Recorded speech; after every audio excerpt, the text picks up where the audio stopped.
Be di'r hanes merched Beca? Helo, internet. Gadewch i ni gyd fynd yn ôl hefo'n gilydd rhyw 180 o flynyddoedd i'r flwyddyn 1839. Ymhell bell cyn bod ffarmwrs o Sir Fôn yn gwisgo fel merched ac yn dychryn plant, mi oedd yna griw o ffarmwrs eraill yn neud rhywbeth reit debyg, ond bod achos yr hein yn un lot mwy anrhydeddus. De-orllewin Cymru ydy'r location, lle roedd y teuluoedd yn fawr, yr arian yn bryn, a bywyd ddim yn fel I gyd. Ar hyd y wlad, mi oedd yna dirfeiddianwyr Saesnig yn achosi dioddau mawr i'r werin trwy ei rhenti huge. Ar un Prats, glwswch fi'n iawn gyfeillion, Prats oedd yn rhedeg y cwniau oedd bia'r ffyrdd. Ar hyd y ffyrdd, mi oedd yna dollbyrth. Ac wrth yrru gwartheg i'r farchnad, neu fynd I brynu calch, mi fyddai'n rhaid i'r ffarmwrs druan dalu crocbris am gael pasio. Hein oedd fersiwn y 4edd ganrif ar 15 o fwnsars maes B. Dim ond bod yr achos hwn yn un lot mwy anrhydeddus. Mi oedd yna gymaint o dollbyrth yn y rhan hon o Gymru nes bod yr rhaid i'r ffermwyr druan dalu toll sawl gwaith bob dydd.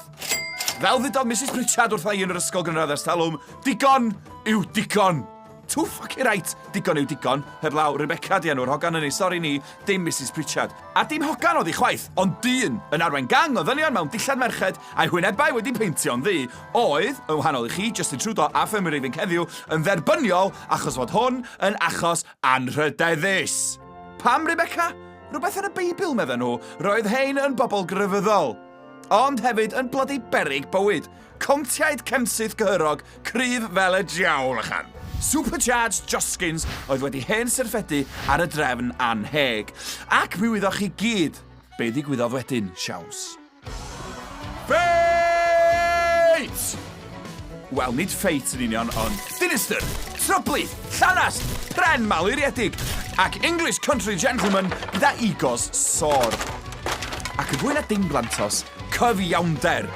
Mewn 4 blynedd, mi chwalwyd tollbyrth ar hyd ac ar led y de, mewn llefydd fel Efail Wen, San Clair, Pont ar Ddilais, Treforys, Hwffordd, Cyfyrddin, Aberteifi, Cydweli, Y Tymbl, Llandysul, Castell Newydd Emlyn. Efallai na newidiodd bwydau'r werin dros nos, ond mi wellodd pethau'n raddol. Yn ogystal ag ysbrydoli'r mudiad protest Cymraeg am ddegawdau I ddod. Hey, cheers for that, mate.